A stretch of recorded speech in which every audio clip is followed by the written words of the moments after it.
and kind of the process that went into hiring him and what you like about Corey was. Yeah, man, really excited about Corey. I like to say that if you want to judge me, judge by the company that I keep. Sometimes that can get me in trouble, but I'm very excited about Corey. He was a great student athlete, and such a great athlete that he got drafted both the Chicago Bulls and the Kansas City Chiefs. And he played alongside Michael Jordan, carried his bags for a couple of years with the Bulls, got himself a ring. Played with one of my former players at Iowa, B.J. Armstrong. And just the people he worked for. When you got Eddie Sutton and Leonard Hamilton and Bill Self and that family tree on your resume, it speaks volumes. And he's a better person. So very excited about him and his family, and his family and his wife's family are from Macon, Georgia. So this is an opportunity for him to come a little closer to home. So it just checks a lot of boxes for us. Right. I guess it's for BP and you. Atlanta's been especially for you, a big target for basketball recruits. How big is this event to get fans and people involved with the Atlanta area? Maybe you go first.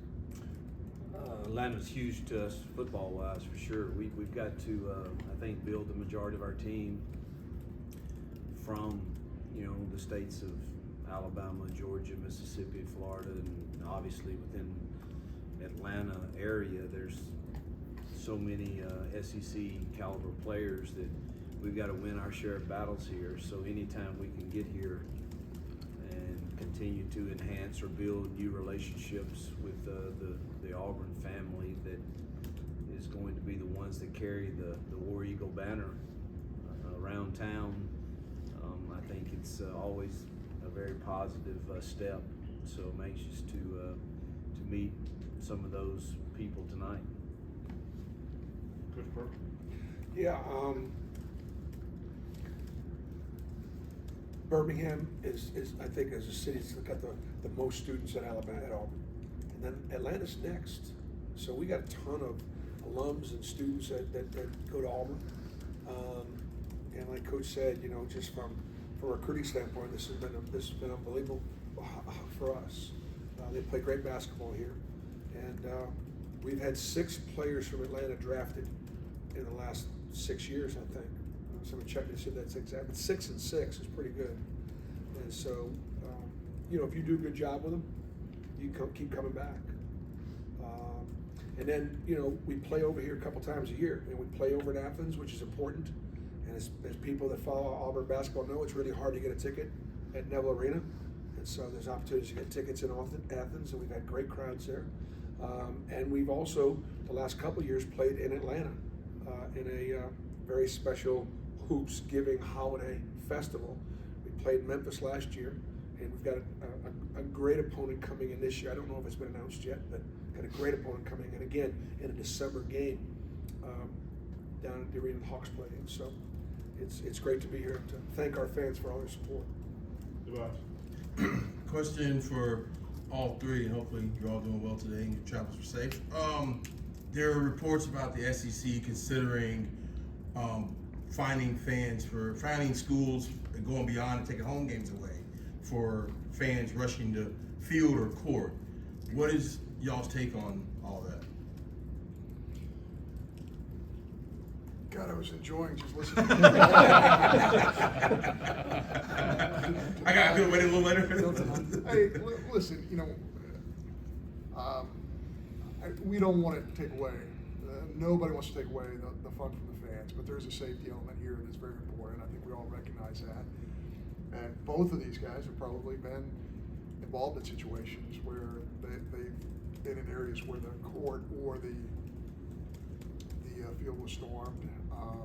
Safety's got to be the most important thing. So I think there's got to be a way to preserve the fun for the fans and create that environment that makes it in the Southeastern Conference so special, but also provide safety for everybody involved. And I feel really confident we can get there. I hope we have some games that we win soon that people want us on the field. But I hope we But we're abide not by going to. whatever. Yeah, We're I gonna hope- win. Yeah, I just hope we have some that it feels like you would want to do that for, but that we would abide by whatever the administration and SEC decides is the safest manner to celebrate. Because you've been in a couple situations. Yeah, well, but after one or two of those wins, I'm just gonna lead everybody down to Toomer's corner, and let's just throw toilet paper, and that's what we'll do when we win. All right. Bruce, we've seen the announcements from Jalen and Janai. Do you have any update, or can you give us one on Allen, or anything with him? Just we haven't seen anything from her. Well, I think you've seen Wendell and Janai, Dylan, and Jalen all declare, make themselves eligible for the draft, which then allows them to go work out, eligible to be invited to Chicago for the combine if that happens, and that's usually a very strong indicator about whether or not you have a good chance to be drafted. That'll come up in the combine's the 14th, the NBA combine's the 14th. A few days before that's the G League combine, so that's about the time you'll start to figure out whether you're going to get invited to that, to know whether you're going to be drafted.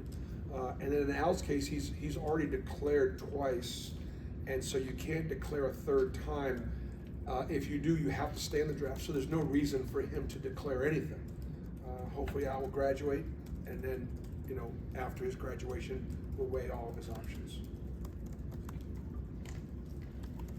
That was pretty good, wasn't it? Nathan, your thought?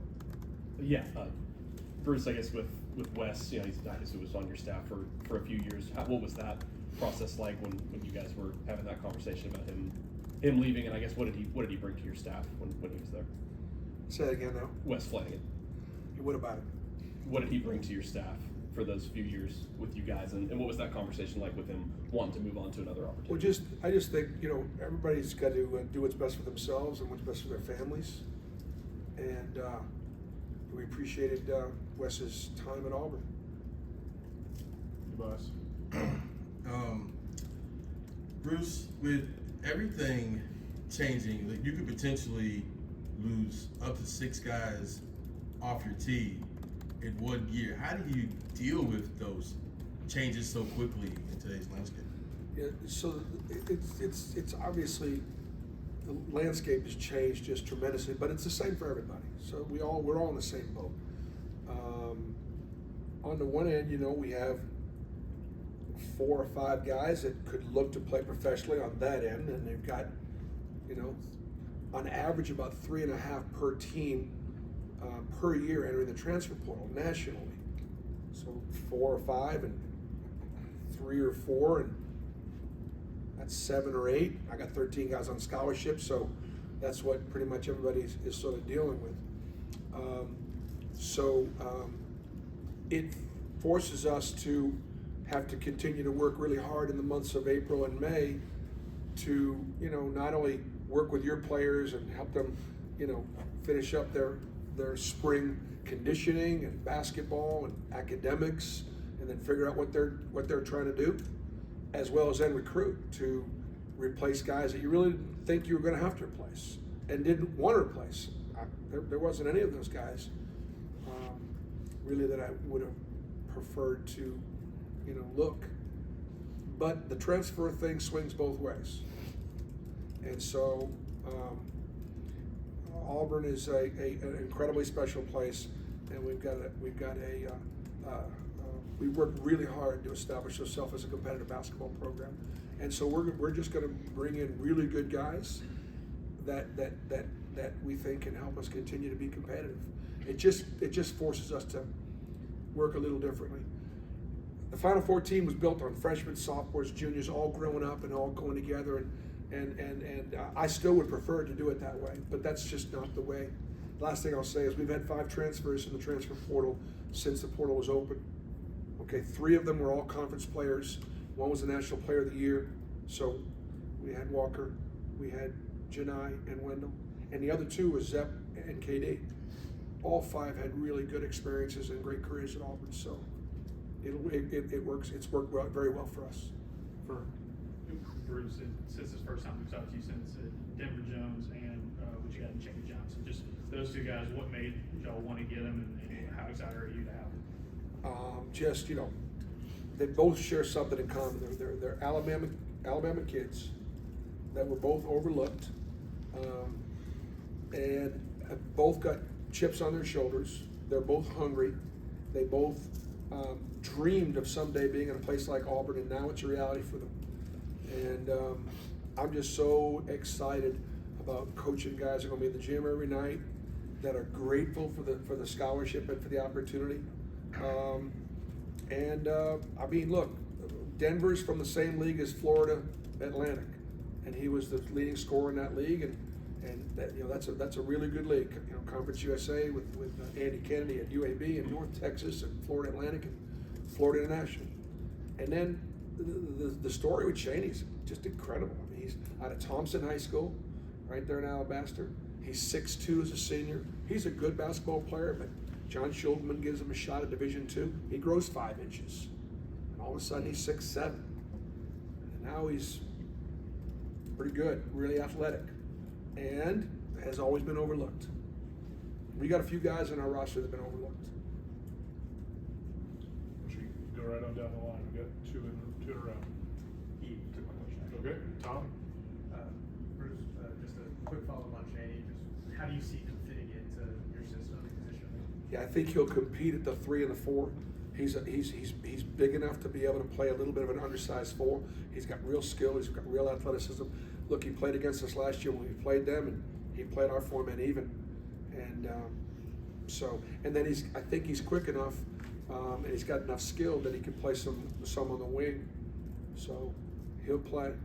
And then obviously still have a few scholarships available. Just how many more guys would you like to bring in with this? You know, we're probably going to bring in at least 1, maybe 2 more. But I would once again be surprised if we utilize all 13 scholarships. Wouldn't be surprised if at least one of our walk-ons goes on scholarship this year. Brian Stoltz? Yeah, John, how, what's the word I'm looking for? Ecstatic for you that Auburn took 2 out of 3 from Mississippi State on this weekend? Yeah, it's tough when you spend as much time as I did in Mississippi State. I have a ton of respect for those guys. That'll always be part of, you know, my DNA, if you will. But yeah, I thought our baseball team, you know, they're down 7 on Sunday, and they come back and win a series in dramatic fashion. And I was thinking back not just to my playing and coaching career, but I'm not sure I've ever seen a player hit both foul poles in one game. That was pretty remarkable. Wish said the same thing. Yeah, I mean that's crazy. But yeah, I mean this isn't what you asked me, but you look at the landscape of this whole league right now, and you're talking about 12 teams inside that 30 RPI mark. I mean it's pretty dramatic. So we're gonna have a lot of fun a month from now when we go into a room in Indianapolis and talk about an NCAA field.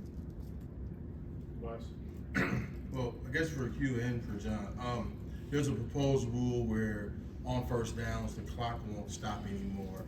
What are you guys' take on that? You know, things like that just are out of our control. We say what our feelings are when we're in those head coaching meetings, and then it goes to the people that are in charge of the new rules for our game. I think we have a great game, but we're always looking for ways to make sure that the product is good for the people that are buying the tickets, and you know, the games do get a little long with the timeouts, and I think that's just a way, and I truthfully don't see that impacting the game in a large way. So that's just my personal view on it.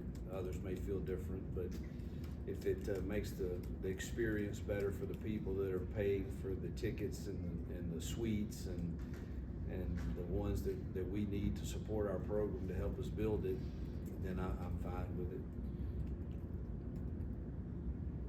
Yeah, I feel like like Hugh does. When you make a decision like that, you have to have a ton of data. I know that the oversight committee for football has that information.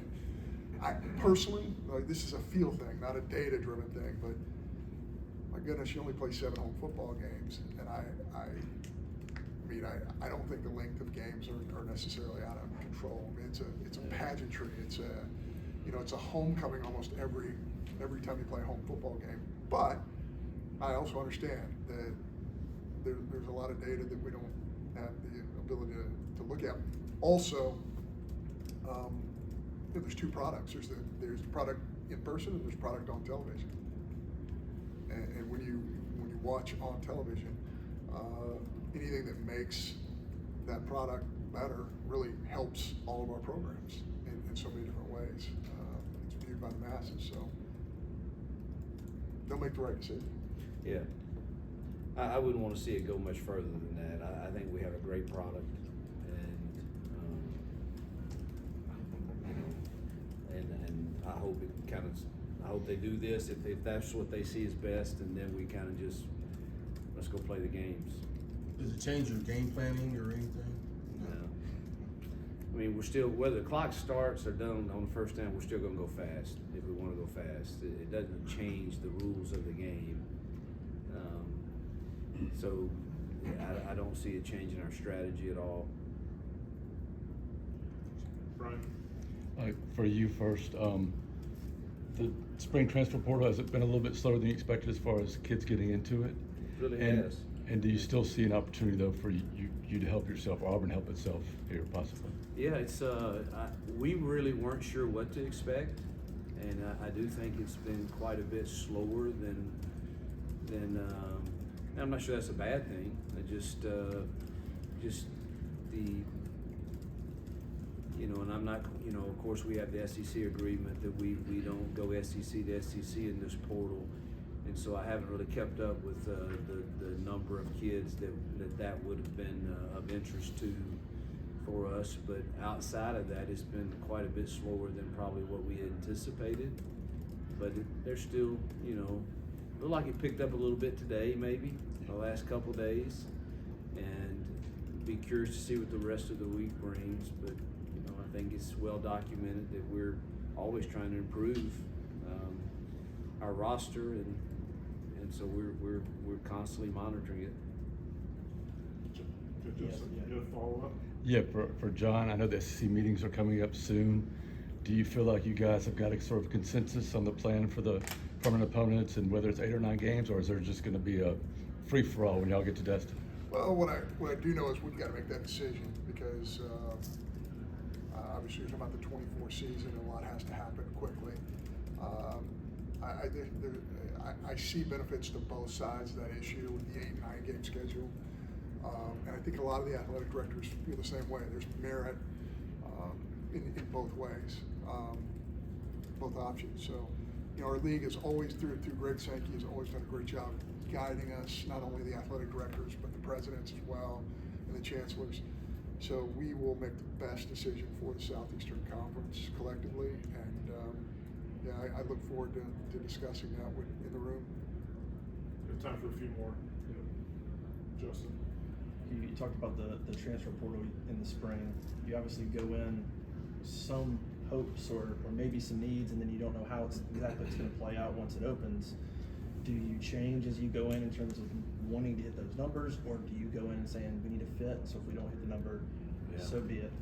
Well, you just stumbled on the biggest challenge all of us sitting in these seats have. I don't know that basketball would be any different, but figuring out the 85 in this new world is very, very challenging and very, very difficult. And it also promotes some difficult conversations at times. And you do, as John said, from the SEC perspective, I think you sit here and you do what's best for Auburn, and that's not always enjoyable by all, but it's tough to manage the 85, and we go into the spring portal saying, here's the ideal plan. we sign this number at this position and this number at this position, and this is how we get to the 85 by doing that. But all of that is subjective to everything going exactly your way, and players going into the portal that you think improve you. And when that doesn't happen, you hope that your plan B is still able to be successful. So it's a challenge. Tobias? Two things. With the portal, is it different with the fact that like schools are still playing their spring games? And then for Hugh and John, you guys are both doing your first Auburn Ambush. Just kind of walk me through what that's like and hanging out with BP. I'll let John. Hanging out with BP is always a joy. I mean, let's start there. I mean, it doesn't get much better than hanging out with Bruce Pearl. So. Until we get him to the golf course, and he's going to give me a few more strokes that he's going to want to. Yeah, he dropped a Hayden Fry story on us earlier, so Yeah. it doesn't get any better than that. Right? Hayes in the barn, time to eat. Did Coach Fry ever not wear sunglasses? Ever? No, cowboy boots and sunglasses. Sunglasses. Yeah. All the time. I forgot your first question. Oh, I don't no, You did a great job of winning. My bad. About the portal, like, I mean, schools are playing the spring games. Like, is that impacting, the availability of what's going on? Well, I don't know. I think that depends on the kid and the discussions he's having with his coaching staff. I'm not even sure who's left to play their spring games, but obviously the portal's going to close on this Sunday, except for graduates. They can enter anytime they want. So I guess there's probably still some more spring games to be played, but I would think most are completed by now, and those discussions are being had by their players and their coaching staffs as we speak, I'm sure. And there's overall just you guys adjusting to Auburn, your adjustment in particular, just getting used to it. How's that been? Adjustments in these moves are always challenging when you have families and staff families, and the hiring and letting go of people, and all of that is challenging, and I'm glad that all of that is kind of in my rear view mirror, and we can now go to work, and it's sometimes daunting when you wake up at 2 a.m. and you're thinking, gosh almighty, we got so much to do, and you want to get it done so fast for the program and for the people that believed in you to hire you and trust in you, and all of that weighs on you when you really care and you want to get it done. But the transition to a place like Auburn is, man, who wouldn't want to live there? It's a great place to live, and I'm blessed to have my family there, so that's incredible also. So our transition now that everybody's settled it's go time, and it's a lot of work to do, but it's a great place to do it at. Yeah, just echo the same things. I mean, I think it'll be 6 months here coming up next week, and it's just been a tremendous experience. It's everything I thought it would be and more. And I've said this many times, and I mean, I'm not just saying this. I came to Auburn because I wanted to work with people like this. I wanted to work with people like that, and the opportunity to work with people like this guy. So it is a special place, and when you're on the outside viewing Auburn as an outsider, and then you get to the inside, you realize it is everything that you've heard. When I first moved to Auburn, I'd seen the survey, or the thing that said that Auburn students are the happiest students in the country. I'm like, come on, that's crap. That's just made up lies, damn lies, and statistics. And ridiculous. And then I walk on campus, every single day with my dogs, and I go, wow, these kids are happy. I mean, it's a happy place with a great vibe. People are so welcoming. I can't imagine living anywhere else. All right, gentlemen, thank you for your time.